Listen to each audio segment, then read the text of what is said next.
Alemanha e Curaçao, Brasil e Haiti, República do Congo e Uzbequistão.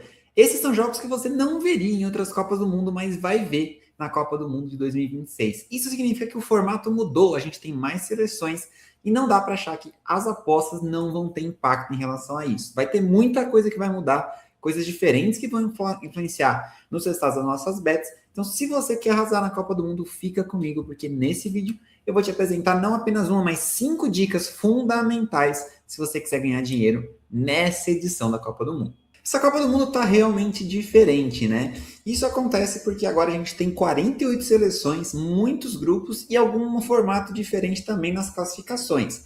Importante lembrar que não é a primeira vez que a Copa do Mundo muda de formato, né? Ela já teve outras edições com menos times, com 28 times, depois já teve época que era praticamente um grupo seleto ali, então isso vai acontecendo de tempos em tempos. A gente pode até discutir se isso é legal, se isso é muito mais comercial para ganhar mais dinheiro, vender mais jogos, mas o fato é, a gente tem mais seleções e muito mais jogo para apostar, mas isso não significa que você tem que fazer apostas aleatoriamente. Então vamos logo para a nossa primeira dica, que é: tome muito cuidado com a segunda rodada da fase de grupos. O que acontece? Historicamente, a primeira rodada da Copa do Mundo é under, né? Ela é mais under porque as equipes não estão com aquela pressão de por resultado, nem não querem perder, né? Não querem se expor, e fica um jogo mais tático ali, mais estudado. Historicamente, já na segunda rodada, essa média de gols aumenta. Vou inclusive deixar aqui um print com os resultados da média de gols por rodada. E você vai ver que a segunda e a terceira rodada ela tem de fato uma média de gols histórica maior do que a primeira rodada.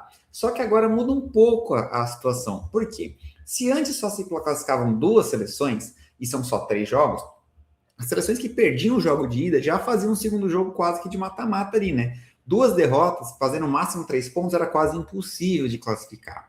Agora não. As seleções que perderem a primeira rodada, o empate não é o fim do mundo, porque como muitos dos terceiros colocados ainda vão se classificar, a classificação ficou um pouco mais tranquila, principalmente para as grandes seleções. Mas até para quem sai atrás, sai perdendo, uma seleção mediana ali, ela não precisa se desesperar na segunda rodada. Às vezes aquele pontinho, um empatezinho, ainda é útil para ela tentar ganhar o jogo na última rodada, às vezes um jogo um pouquinho mais acessível, e aí aquele jogo com um saldo de gols, 4 pontos, ela conseguiria uma classificação. Então, para você que sempre teve essa possibilidade de, pô, gosto de trabalhar gols, vou esperar a primeira rodada e vou começar a pegar over de jogos ali, over limite de jogos em que as equipes estão com desespero. Toma cuidado, porque essa segunda rodada pode ter uma característica mais parecida com a primeira, né? Ou seja, jogos um pouco mais unders, um pouco mais estudados. Aqui, claro, eu estou falando das partidas entre seleções mais equilibradas, né? Obviamente, como eu falei no começo do vídeo, Alemanha, Curaçao, Brasil e Haiti tendem a ter mais gols porque a diferença técnica é muito relevante. Mas em jogos mais equilibrados, toma cuidado porque a segunda rodada pode ter um padrão um pouco diferente do que foi as últimas Copas do Mundo, pelo menos para apostar em gols. Outra novidade dessa Copa do Mundo é que agora a gente tem, na verdade, 3 países sede, né? Não é a primeira vez que a gente tem mais de um país sede. Em 2002, por exemplo, a gente teve a Copa da Coreia e do Japão, mas é uma primeira vez que a gente tem isso em 3 países, até onde eu sei, e também que a gente tenha uma situação de países que são bem grandes, né? Estados Unidos é um país grande, Canadá é um país grande, e o México também é um país extenso, né? Quando a gente compara, por exemplo, com a Europa, que são países bem menores em relação a isso.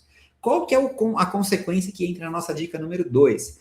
Mais jogos, são mais de 100 jogos, a gente vai ter mais partidas para as seleções disputarem, mais viagens e mais locomoções em distâncias às vezes longas, né? Um time que jogar, uma seleção que jogar nos Estados Unidos e tem que jogar depois no México, vai ter que fazer uma bela de uma viagem, né? Então, pensando principalmente nas super favoritas, né? França, Argentina, Brasil, Alemanha, Portugal, enfim, essa turma toda, Espanha não pode esquecer. Essas seleções, elas têm como objetivo ir para a Copa do Mundo para ganhar, né? Então, elas podem sim fazer um planejamento, principalmente na fase de grupos, agora com essa maior tranquilidade de classificação, que é às vezes ganhar bem o primeiro jogo, fazer um segundo jogo legal, e numa terceira rodada que ela já tem 6 pontos, pode rodar o elenco, fazer um jogo bem mais tranquilo, ficar num ritmo mais lento, para poupar o seu time, não desgastar tanto o time. Lembrando que a maior parte dessas seleções é composta por jogadores que jogam no futebol europeu. E é final de temporada para quem joga no futebol europeu. Então, isso também tem que ser considerado ali. E qual que é a dica aqui? Tomar muito cuidado, principalmente nesses jogos assim que a vaga já está meio que garantida ou meio que assegurada, para não ficar confiando ali em odds muito baixas, ou tentar ficar pegando goleadas muito esticadas, enfim. São coisas que você tem que ali tomar um certo cuidado, porque senão você pode se arrepender, pegar ali um odd muito baixo, um odd 1,10. Aconteceu, inclusive, na última Copa com o Brasil, né? O Brasil já classificado mesclou o time contra Camarões, tinha uma odd baixíssima, né? Uma odd acho que 1,20, 1,15, e perdeu o jogo, né? Então, isso, óbvio, foi um jogo isolado, mas pode acontecer com mais frequência agora. Não a derrota, mas às vezes seleções que você imaginava que fosse meter 3-4-0, vai lá, ganha de 1-2-0 e fica tocando bola, dá uma segurada ali na partida. Então, toma cuidado com isso. Não vai ficar arriscando aí bilhetão cheio de favoritos na reta final, porque principalmente ali na primeira fase, você pode acabar se arrependendo um pouquinho. A gente falou um pouquinho dessa mudança de formato, e aí isso vem para a nossa terceira dica, que também é o seguinte: a classificação ficou muito mais acessível, principalmente para as boas seleções, mas aquelas intermediárias também. O que é uma seleção intermediária? É aquela seleção que é forte, tecnicamente ela está acima das demais, mas que ela dificilmente vai assim ganhar a Copa do Mundo. A gente pode estar aqui a Dinamarca, uma Croácia, enfim, geralmente são seleções europeias. As próprias seleções sul-americanas, ali, Colômbia, né, Uruguai, são seleções muito fortes que devem avançar, devem chegar ao mata-mata, mas vai ser muitas zebras se elas chegassem ali numa final, por exemplo, né? Então, essas seleções e as seleções principais, elas têm a vida agora bem facilitada, né, em relação à classificação, né? São muitos grupos, poucos grupos, a gente não tem mais tanto aquele grupo da morte, aquele grupo muito complicado. E aí, a classificação ficando mais fácil, fica muito bom para a gente apostar em estatísticas, né? Porque, primeiro, a gente tem diferenças técnicas muito relevantes, e como eu falei na dica 2, a questão das viagens que pode poupar. Então, vão ter vários jogos que o mercado vai precificar, sei lá, jogos com muitos chutes, muitas finalizações, muitos chutes ao gol, enfim, e que você pode trabalhar muito bem no mercado under. Inclusive, eu já faço isso há mais de ano lá no nosso Telegram gratuito. Se você não está lá, tem link na descrição, onde você pode aprender com a gente como explorar bem esses mercados. Mas na Copa, geralmente, esses grandes eventos, as casas pesam muito para o lado over, esperando ali uma porrada de finalização, e você sabendo dessas características todas, tem o calor nos Estados Unidos também, você pode explorar muito bem. Outro formato interessante é que, em jogos de grande disparidade técnica, a gente pode ter jogadores buscando recordes. O Mbappé, por exemplo, tem chance de ser o maior artilheiro de todas as Copas se ele marcar bastante gol nessa Copa, né? Não é um número absurdo, então é alcançável, é bem interessante.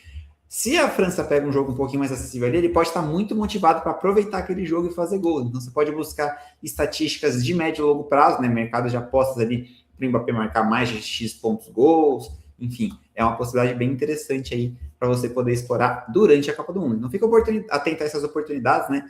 Jogadores ali que tem algum recorde, alguns jogadores que possam querer algo a mais, né? Jogadores que estão disputando ali uma possível bola de ouro, enfim.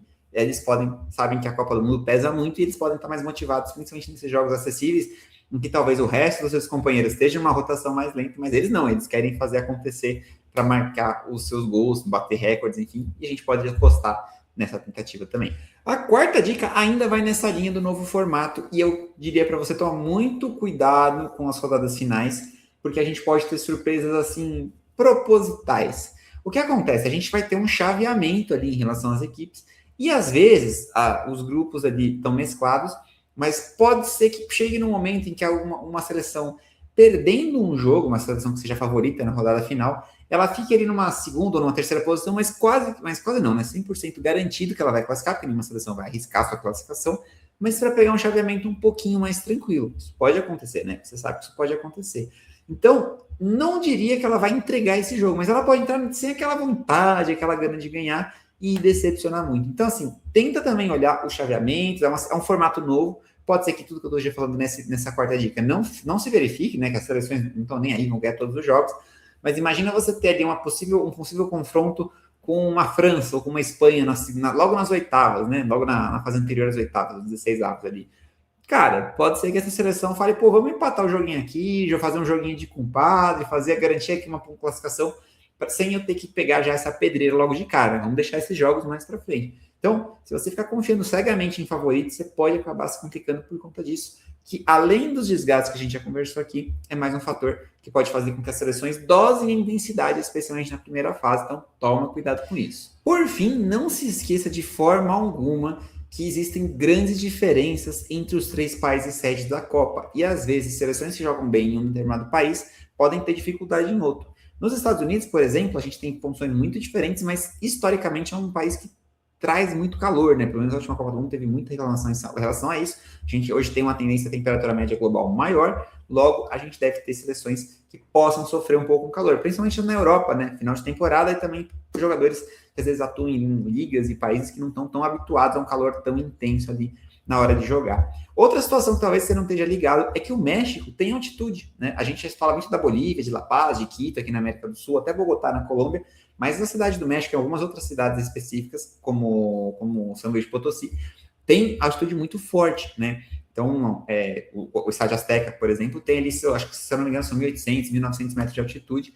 Já é uma altitude que influencia muito o jogo. Então, a gente pode ter ali mais chutes de fora da área. Isso tem teoricamente, nas finalizações, os jogos de altitude permitem mais chutes, né? E incentivam mais chutes, porque os jogadores cansam um pouco mais, dão mais espaço, e também a bola tem um efeito diferente. Quem sabe jogar na altitude pode tomar vantagem, tá? Isso, inclusive, pode ser um benefício das seleções sul-americanas, que estão mais acostumadas a jogar aqui em condições de altitude do que as seleções europeias, que praticamente não jogam nesse tipo de situação, tá? Então, o cara vai jogar lá no calor do cão, nos Estados Unidos, depois ele vai para altitude no México, depois ele vai para uma região talvez um pouco mais gelada ali no Canadá. Enfim, tem várias situações que podem influenciar a performance dos jogadores, né? O nivelamento ali entre um desempenho ou outro. Então, fica ligado e tenta entender esse contexto antes de fazer a sua aposta. Essas foram as 5 dicas, eu espero que elas te ajudem a apostar na Copa. Lógico, não tem nenhuma receita de bolo, nenhuma fórmula mágica, eu estou só te alertando alguns pontos diferentes. Depois da fase de grupos, naturalmente vai se montar um mata-mata tradicional, aí vale mais o que a gente já conhece, né? Porque não deve se alterar tanto, um mata-mata, vão ser jogos mais estudados, mas que conforme o gol sai, a gente pode ter desespero, enfim, nada de muito novo para vocês. E aí, curtiu essas dicas? Já sabia dessas possibilidades? Agora, para fechar o vídeo, eu vou te fazer mais uma vez o convite para entrar no nosso Telegram. Por lá, eu, Jonas e o Gabigol vamos fazer uma cobertura completaça da Copa do Mundo, com boletim, análise dos jogos, comentários gerais e, claro, muitas dicas de apostas gratuitas e com muito valor. Tudo de graça na tela do seu celular. Se você curtiu essa ideia, clica aqui no link da descrição e entre no nosso Telegram, que, como eu falei, é 0800 na faixa. Estamos te esperando lá.